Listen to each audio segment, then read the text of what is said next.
geography makes things sing, whereas everything else is just the notes and the components. Yeah, I always like to think that maths is the tool I use to understand geography. Nice. And that is and if you throw history in the mix, that's where you get geology. Yeah. So yeah, see, history, you're just a component, you know. Yeah. I don't want to make an enemy of history for this part. I actually want some historians onto me. Hello there. My name is Kit Rackley. My pronouns are they, them, and this is Coffee and Geography.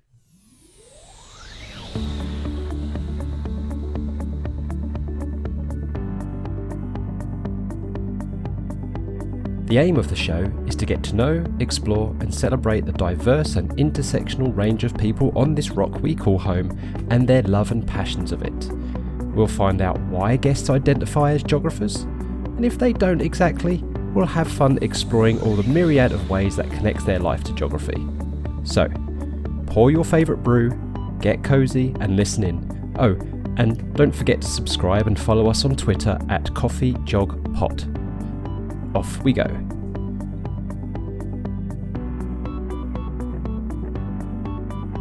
Hi everybody, and it is episode 4 of Coffee and Geography. We're recording on the 12th of April 2021, and it's spring here in the United Kingdom and it's in full swing. And today I'm being joined by someone I'm actually speaking to for the very first time, so I'm keen to give a very good first impression, especially since she's taken time off out of her PhD research to talk to me. So welcome, Victoria Fernandes. How are you? I'm good. Thank you so much for having me. Oh, it's an absolute delight. I'm so excited with what we're about to talk about. And you are a geologist researching how the Earth's landscape has changed over space and time. And specifically, you study how climate and tectonics modulate river erosion over millions of years. Victoria is from Brazil, but currently calls the UK her home. And when not working, she likes painting and developing the Watson Forum, which is a platform for promoting women in STEM, which is science, tech, engineering and maths. Well, you've certainly given me a good first impression, that's for sure. Wow. Well, that's always really good to hear.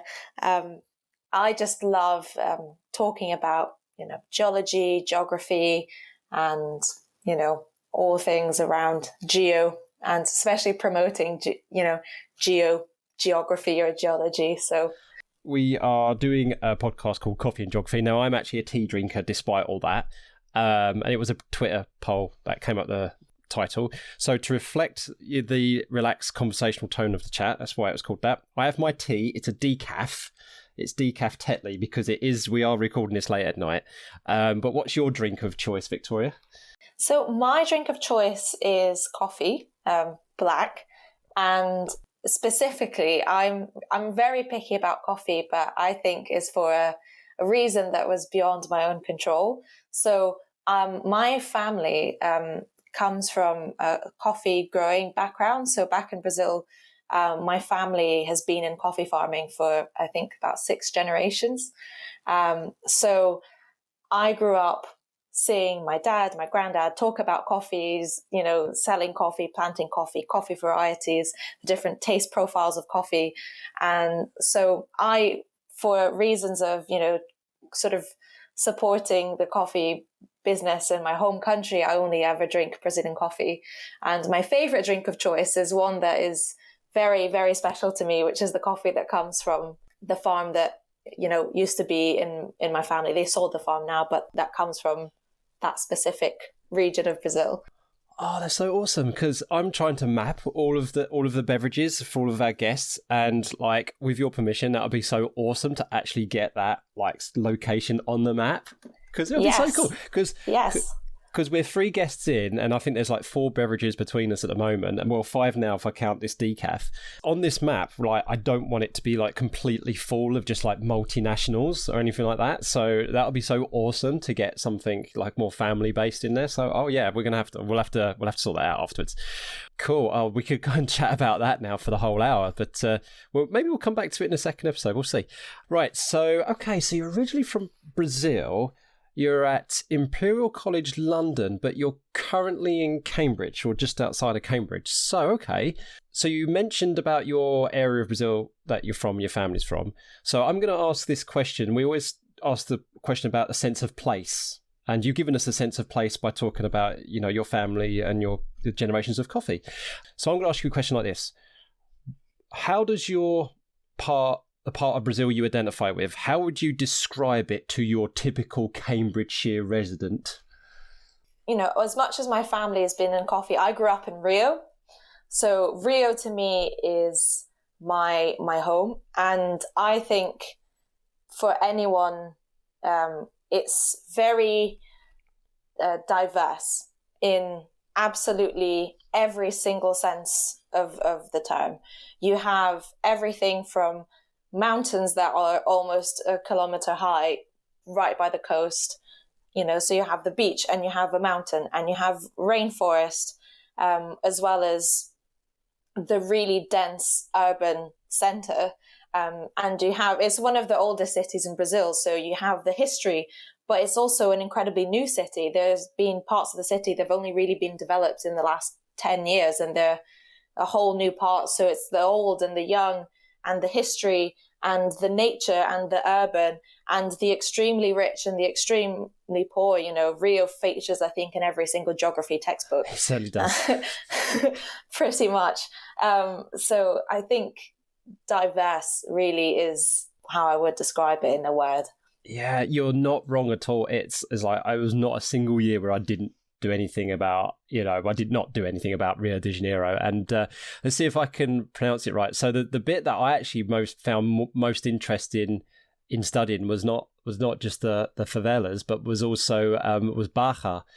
I really, really enjoyed learning about that, that new development and how it got as soon as you get onto the other side of the... So what is that range of mountains, those hills that separates the south zone from Baja? What's that range called? So it's actually one specific mountain that separates. Okay. So it's a small set of mountains where it's a big national park that separates the south zone from the north zone and the west zone. So, but the bit that separates, the sort of south zone of Rio and Baja is this one rock called Pedra da Gávea, or Gávea Rock. And it's actually the world's largest monolith by the sea. And it's this one massive bit of rock, solid rock, that spans from the sea all the way into the mountains. And it's just bare rock, and there's no two ways about it. And it's so big that they couldn't even drill to build a tunnel through it. So the way you get through it is you either go through a road up the mountain, round the back of it and down the other side, or along this sort of elevated freeway that goes around, kind of, overhanging the sea. It's quite an amazing, feat in and of itself. And it's very big. It's very large. You can't miss it. I so want to go visit. It's like I've not set foot on South American soil, and it's a big continent, and even just that tiny little piece of Brazil. I'd love to visit it. So what part of Rio de Janeiro then do you think speaks to your soul the most? What if you could say this particular part of Rio is what you strongest identify with, what would that be? Oh, that is very, very hard to say, but I think it would be the Tijuca National Park. So that's the big national park. So it's, I think, the largest urban national park in the world that sits right in the middle of Rio. And the Christ the Redeemer happens to sit, right in the middle of it. So if you see photos of the Christ in online, you're pretty much looking at right the middle of the national park. And it's a big chunk of forest. And I absolutely love hiking and being in nature, and the sense of belonging that it brings to me, being inside the forest under that canopy. It's very comforting, if you feel almost hugged by the forest and by nature. And because you're so high up as well in the mountains when you're hiking in there, and you can see the city so far away, and it's a sort of home away from home, but in my home. It's a really, really fantastic place for me. I think that is probably my biggest, my place. Oh, I really love the way you talk about that, and that really kind of goes really nicely into the next thing I'd like to talk about to you. So we call this, well, I call it this part of the podcast. I call it Spill the Beans. My ex-students know I was terrible with my puns, especially on exam day. So which is basically where we find out a little bit more about yourself beyond your work and what you do. I could tell that you've got this really kind of creative soul, and one of these ways that you bring your creativity out is through painting. And you told me about your Instagram account, which is studio.vmfernandes, so which is amazing. Everybody's got to go check it out. And these beautiful paintings of birds that you've done, and they're so full of color.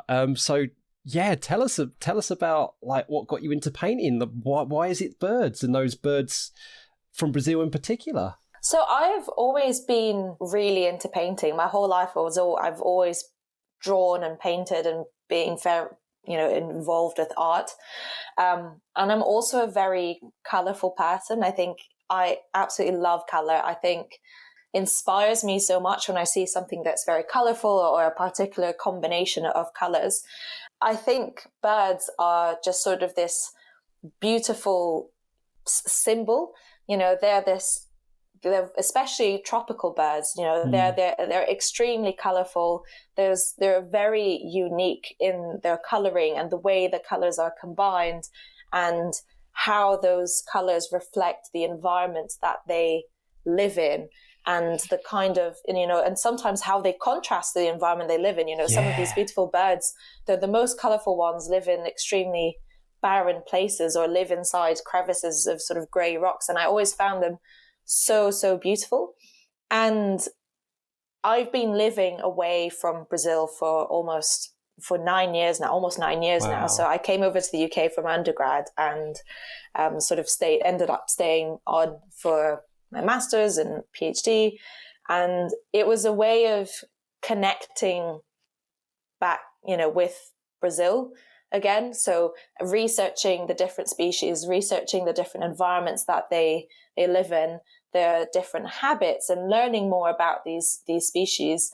And then, in that way, I sort of connected a lot more with my own country and the environment. And, even now, the last time I was back in Rio, being able to just have a look around and, being in a hike in the forest and spotting a bird and being like, oh, I actually know what this bird is, or, oh, that's a really endangered species of toucan. That's amazing that they're nesting here.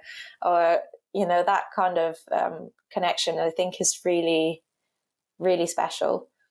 I've tried to get back into creative arts and creative performance very, very recently, and try and bring that into my geography as well. And you're absolutely right. Like, that creativity can really make you connect at a much deeper level with nature, with the environment, with community. And I've always been a strong believer that it's through creativity and storytelling and things like that, which really does make you, closer to something else, whether it's nature or somebody else. As I said, I can't stop looking at these because they're so incredible. Which one is your favorite, or which bird is your favorite? I think my favorite bird is the Amazonian parrot. So that is the sort of what you think of when you think of a parrot. It's your sort of classic green parrot. It has a bit of yellow around close to the beak, a bit of blue around the eyes, and then some red at the very tip of the tail. And I think that they are so incredible. They're these beautiful, beautiful species, and every single one of them is different. Their plumage and their coloring, especially around their face, is almost like our fingerprints. No two parrots ever are the same, and they are such an intelligent creature. So if you've ever spent time around a parrot, they are so curious, and they're so smart. They understand what you say, and they respond so much to you. And they have such curious, weird habits as well. So things that I never knew about parrots, they love rain. So if a parrot that whenever it rains, they sort of like exposing themselves to the rain because that's their time to shower. So they love getting wet, and they just then poke around in their feathers as if they're washing themselves. It's just so funny. It's so human-like, and you just never expect that from a parrot. Is that the picture with you? Is that the parrot you're talking about? The one where you've got on your arm? So if people are looking at the Instagram while they're listening, that's the one that Victoria's talking about. Yeah, beautiful. Yes. It's a lovely picture. Oh, great.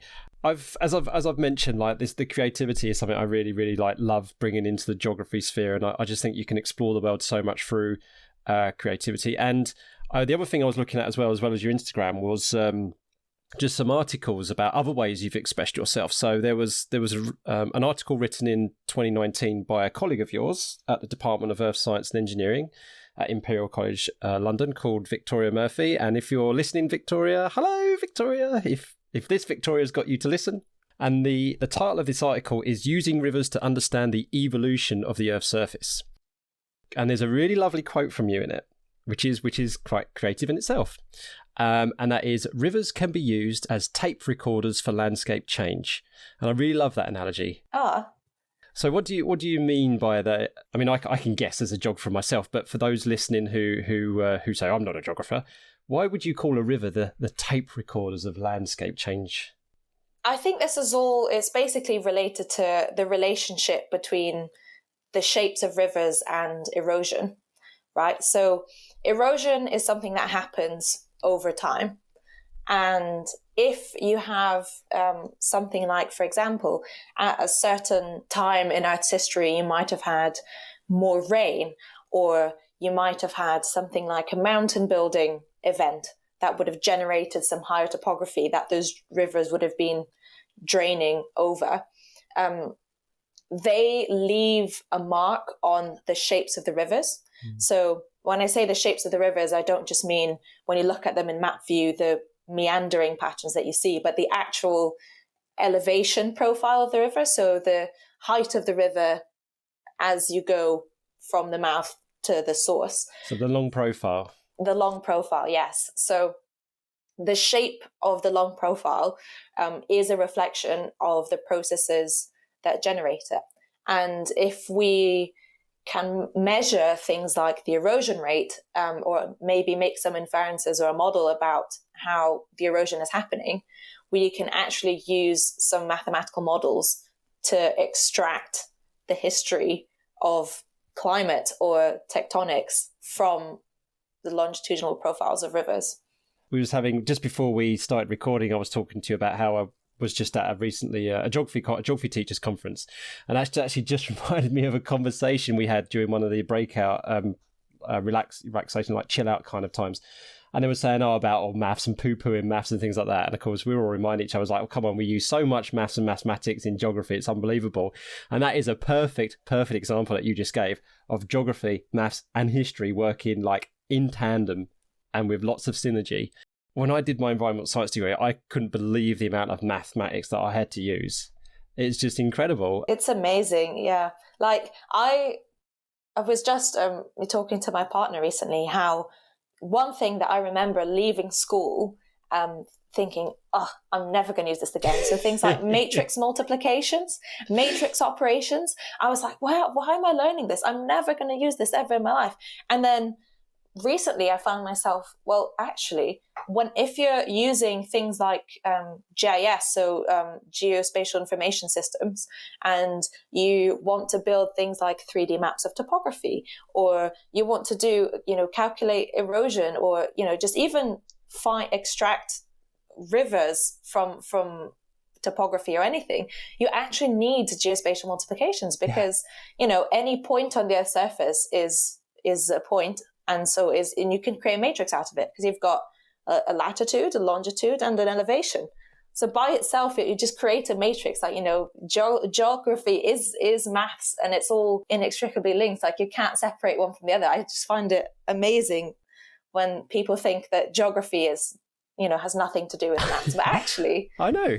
And I know there's a really, really good friend of mine, a geography teacher in Northern Ireland, who would be jumping out of his seat with joy right now because of everything you just said with the maths, and he is a massive GIS fan, massive. So I'm just going to get, Alistair, I bet you're punching the air and whooping and having a dance right now. That was for you, Alistair. Yeah, and I like to say this. I like to say geography gives everything else meaning. So like while you're sitting in that maths class, you're not sure what the application is, what you're doing it for. As soon as you take geography and you start applying it, you're like, oh, okay, I get it. That's what it is. It's like geography makes things sing, whereas everything else is just the notes and the components. Yeah, I always like to think that maths is the tool I use to understand geography. Nice. And that is what, and if you throw history in the mix, that's where you get geology. Yeah. So yeah, see, history, you're just a component, you know. Yeah. I don't want to make an enemy of history for this part. I actually want some historians on to me. Well, I talk about, geological history, different kinds. The best kind. So yeah, you've made a lot of people happy with what you've just said there. Sticking on this theme of creativity and bringing it in with rivers, one of my favourite poems, I don't know if you've heard this one, is called The River by Jamaican-born poet Valerie Bloom. And I used to use it to introduce the topic of rivers when I taught high school geography. And I'm not going to read the whole thing, but I'll put a link in the description to this where people can actually listen to Valerie herself read the poem on a website called Children's Poetry Archive, which is beautiful. And she says, I'll just read 2 verses. The river's a wanderer, a nomad, a tramp. He doesn't choose one place to set up his camp. The river's a winder through valley and hill. He twists and turns, he just cannot be still. And it just goes through all of that, and it's almost like Valerie is taking you down the long profile in that very lyrical way. And I strongly recommend people read that up, listen to it, perhaps use it in their geography lessons, and get Valerie to tell you on that Children's Poetry Archive website. And I'll put a link in the description. So yeah, I thought you might like that. I do. I really appreciate it. It's really great. Right. So a nice little segue into the next bit, which is I'm going to use a clip of you talking to segue into something else, which is what you're a strong supporter of. What I do. So I would tell myself to do more things that I find or make me feel uncomfortable.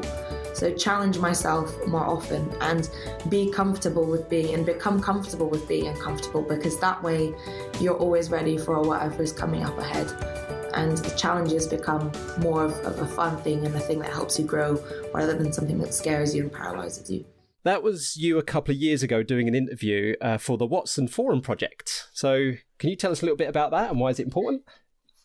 Yeah, so this project, so it was started by Adriana, who's now a lecturer at Imperial College. And her idea was to do these sort of micro interviews to promote women in STEM, and specifically to promote women or young girls to take up subjects that use numerical modeling. So that is something that she works a lot with. So she works with rock mechanics and fracture modeling, which is a very different kind of modeling that I do. But either way, it's to sort of encourage women with real role models. So not just a role model of someone who, might have lived many years ago, who in a context that might not be applicable today, or might be too old for someone who is younger to relate to, which is it's a real thing. I remember as a young girl thinking, who, not being able to name a female scientist, and or even just a female scientist living right now. I always found that just amazing that you never get taught that, maybe Marie Curie, maybe. And then, but, who are these women who are working today in STEM? And so Adriana started this series of YouTube videos interviewing women around Imperial College. And we filmed editing season 7 and sort of looking for people to film for season 8. And I've joined her in this endeavor. So we've now grown a bit into Twitter as well, and I started the Instagram page for it as well. So we're trying to branch out and increase our audience, but the idea is to present role models, women role models of people doing science today.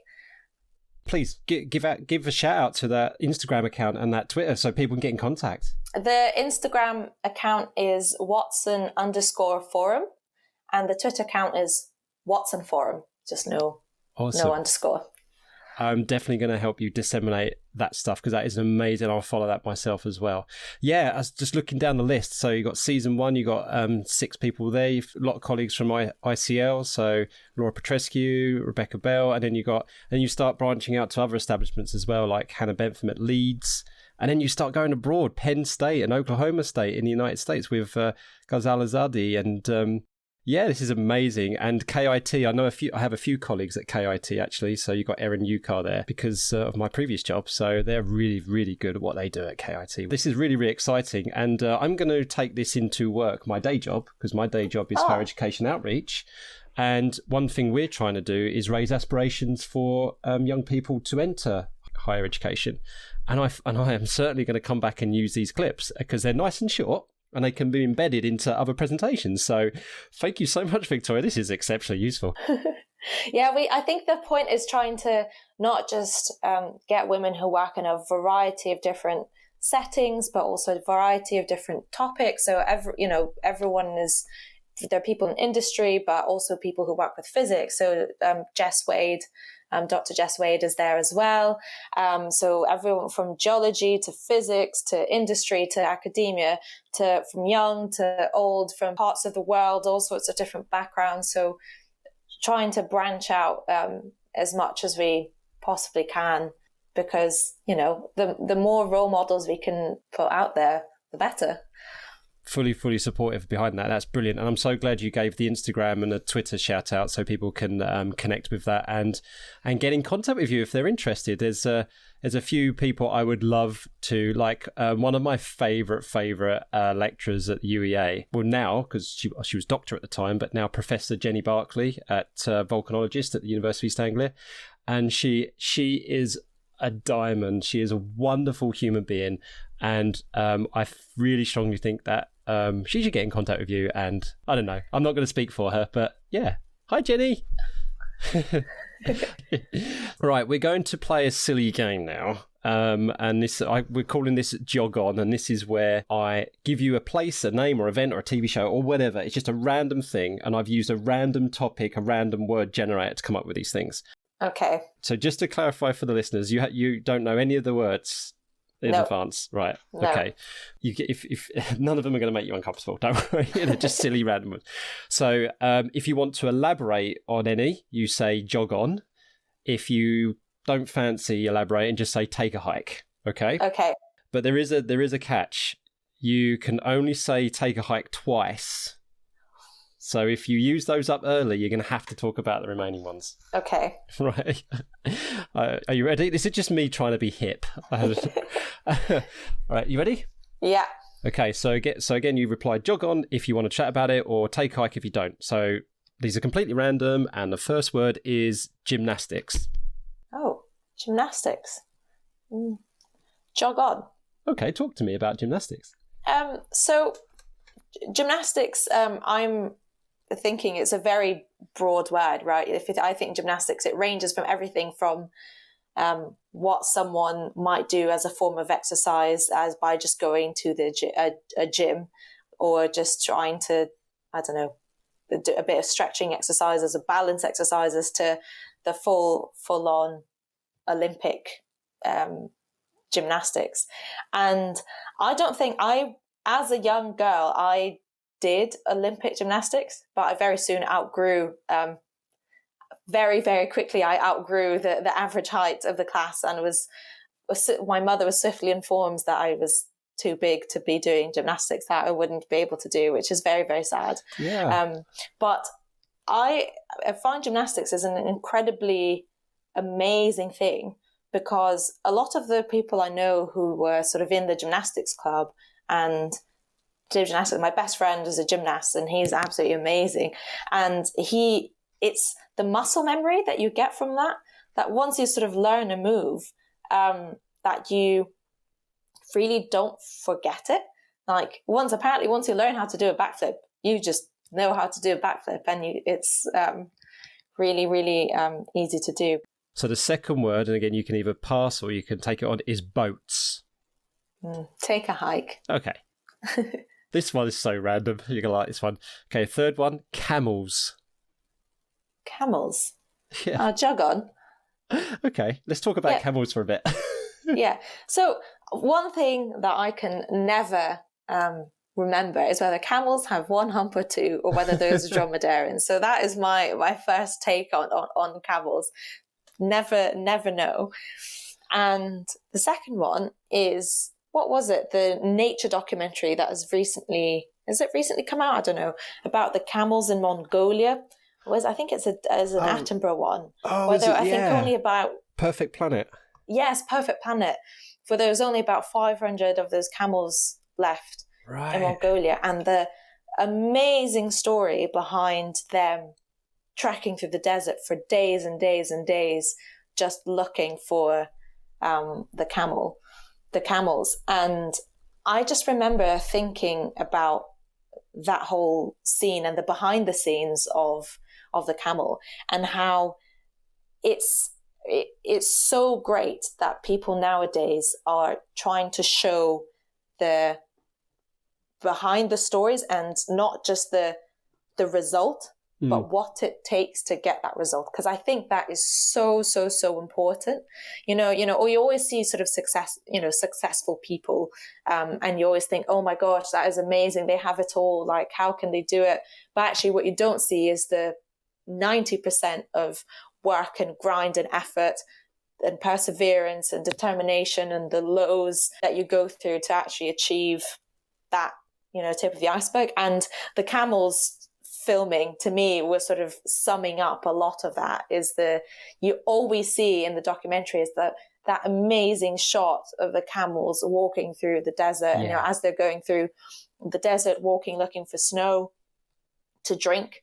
And you think, wow, that's amazing. That must be so, I'm going to go to Mongolia and spot the camels. Where actually, and then you go back and you see, the camera crew in minus 20 degrees. And taking like 2 weeks to find a camel. Yeah, and just the camels kept running away, and they thought, oh, we're never going to find this. This is impossible. And, the extent that they all go through, the things they put their bodies through just to film a camel, it's amazing. So that's my take on camels. It was either Planet Earth 2 or Planet Earth 1, but there was one of them where they did the behind the scenes with the birds of paradise. Do you remember that one where he was in that bird hide for like days, and it just nothing was happening, and he was getting so depressed and upset, and then all of a sudden it happened, and he got the most beautiful footage of those birds of paradises trying to court their female counterparts, which is amazing. But I totally agree with you. I enjoy probably those behind the scenes bits probably better than more so than the actual main footage itself. I'm in complete agreement with you there. Okay, so we've got 2 left, so you have to choose one, since you've if you don't choose this one, you've got to do the last one. Okay. If you do this one, you can't do the last one. Okay. So the fourth word is exercise, which you kind of already said with gymnastics, really. Yeah. So take a hike. Let's go for a different one. Right, you ready? You've got to talk about this. You've got no choice. It's just completely random. And the fifth random word that came up was cheese. Cheese. Love cheese. Definitely. All kinds of cheese. Big cheese lover. I was actually mentioning this to my partner recently, that I really want to visit. It's not Cheesery. Cheesery is what I called it at the time, but a dairy, a place where they actually make cheese. You got me thinking now. I just think it's amazing how you get everything from, mozzarella, and you see people making mozzarella with big wooden ladles and a sort of pot of milky goodness, to the really aged cheeses and the Gruyere. And what I cannot fathom to this day is how they've managed to cultivate the very specific microorganism that requires to make every single type of different cheese taste what it tastes like. It's just amazing how science. It's just, I always find it incredible, the trial and error that must have gone on until they found the perfect taste. And then having enough of that to be able to propagate their, microbial starter, to be able to keep that flavor the same. Yeah. Because it's, how do you stop mutations from these microorganisms? What's stopping you one day realizing, oh my gosh, like my little Gruyere pot of cheese microorganisms now actually tastes of gorgonzola. This is terrible. How do you stop that happening? I just think it's incredible. I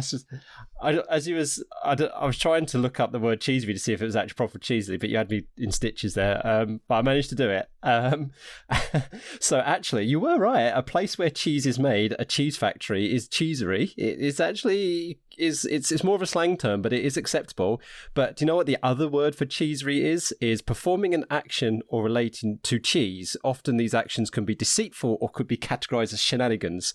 So if your friend smears nacho cheese on your knee, you should yell, "Quit your cheesery." But I must admit, everybody, that is from the Urban Dictionary and not from the actual Merriam-Webster. Oh, brilliant. You know what? I had to actually, I will admit, I did had to run that random generator again, because actually the fifth one that came up, you're not going to believe this, the fifth word that actually came up was earth sciences. Oh. So I thought, we can't have that because we're going to be talking about that the whole time. So so actually the cheese was the sixth role rather than the fifth role. Right. Oh, I'm gonna say it's about every guest, but I really, really enjoyed talking to you, Victoria. And I tell you what, if I'm not going to be surprised if I end up having like second goes with people, because it's just been so good. But we do have to bring it to a close. What we do, we end with every podcast episode with a 30-second challenge where the guest of the previous episode gives us a word that we've got to try and link to geography. Now, in the previous episode, David Alcock had to link the Battle of Hastings to geography, set by Catherine Owen, and did it. Just about. Yep, we did it. But David's gone a little bit abstract for us, because what David's trying to achieve is something called hopeful geography. So he's a high school geography teacher, but he's doing some research as well, and he's trying to promote this sense of hopeful geography, realistic optimism and things like that. And it's really, really lovely. So the word that David has given us is hope. Oh. Yeah, lovely, isn't it? Yeah. I'm just about to set my timer. Oh gosh, this is challenging. It is, isn't it? Because it's so abstract. Yeah. So we've got 30 seconds to do hope. Are you ready? Yeah. Right. Go. Okay. I think hope relates to geography in that geography is about looking at the world's current problems and thinking about how to solve them. So if that isn't hope, I don't know what is. It's everywhere from the urban environment to the natural environment. It's about thinking of how do we understand the today? Yeah, to enriching our lives, finding beauty and diversity. Oh, time's up. Oh, no! but I know it's so hard. It's what we're actually finding is that we're not having problems. We're having problems staying within 30 seconds rather than filling 30 seconds. And yeah, I think David would be very, very keen for me and you just to talk a little bit more about what we think hope is for geography, because it's just such a beautiful word that we've been given, and I don't think 30 seconds is going to give it justice. So carry on with your train of thought. Yeah, I mean, I think I tend to think as a geologist, my mind instantly goes to things like, climate change. It's something that can make you feel so helpless and feel like hopeless as well, that we'll actually find a solution to it. It makes, if you're not geared to thinking about trying to find ways of actually stimulating it, to actually know, like we're here to find solutions to this problem. I think that's part of what geography is stimulating this hope that there is a better future and that we can understand the world around us in order to make informed decisions of how to go forward. That it gives us hope that we do understand the world around us, that we can make these changes. So that is and climate to me is, I always go to climate, but it applies to every area of geography, right? So anything from social inequalities to like, everything. Yeah. And I think, again, just referencing back to the conference that I was just part of, and every time I go to that conference, where it's in person or for the last 2 years it's been online, I've come away more hopeful, not just because of what I've been learning, about pedagogy or about content or learning new stuff, just that I can teach in the classroom, but just reconnecting with everybody again, all the fellow geographers, and just feeling buoyed by all of the work that they're doing and all the contributions they're making and what they're instilling in young people, and that makes me very, very hopeful. And working with young children, and future geographers just always fills me with hope. I mean, I'm still in contact with so many of my ex-students, and they really do fill me with hope for the future. So yeah, if any of them are listening. So yeah, I mean, especially with any teaching that you do, I've done my fair share of sort of graduate teaching assistant roles at Imperial, and it's definitely something that fills you with hope. Is the hope that the next generation is out there and is bright and creative and thinking about how to move forward.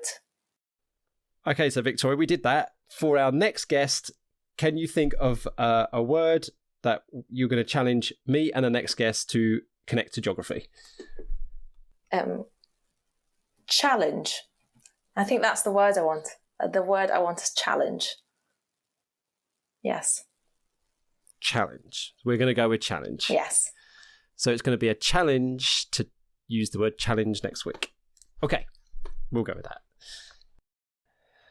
Victoria, I would love to talk to you more. Thank you so much. But before we do go, I would like you to let people know where they can find you on social media. So you can find me on Instagram, either through at Studio VM Fernandes or through the Watson forum. So that's at Watson_forum. On Twitter, I'm VM Fernandes 13. That's usually where I push a lot of my own research and what I've been doing in my own work. So yeah, that's where you can find me. Or Victoria Fernandes.github.io. That's my personal website. So I've got a lot more about my outreach and my research that I've been doing as well. Awesome. Very generous. Thank you. And any shout outs you'd like to give?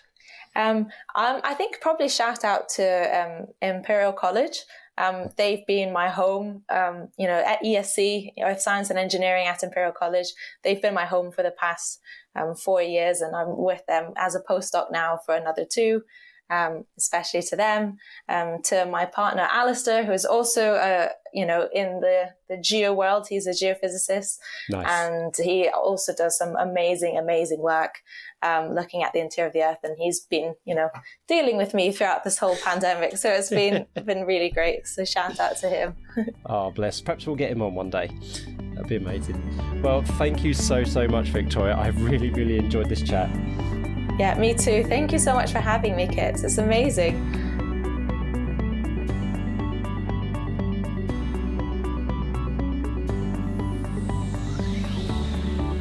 Thank you so much for listening. We hope you had fun. If you haven't already done so, please subscribe so more stories and experiences can drop into your favourite podcast app. If you fancy being a guest or have any feedback, follow us on Twitter at coffeegeogpod and send us a DM.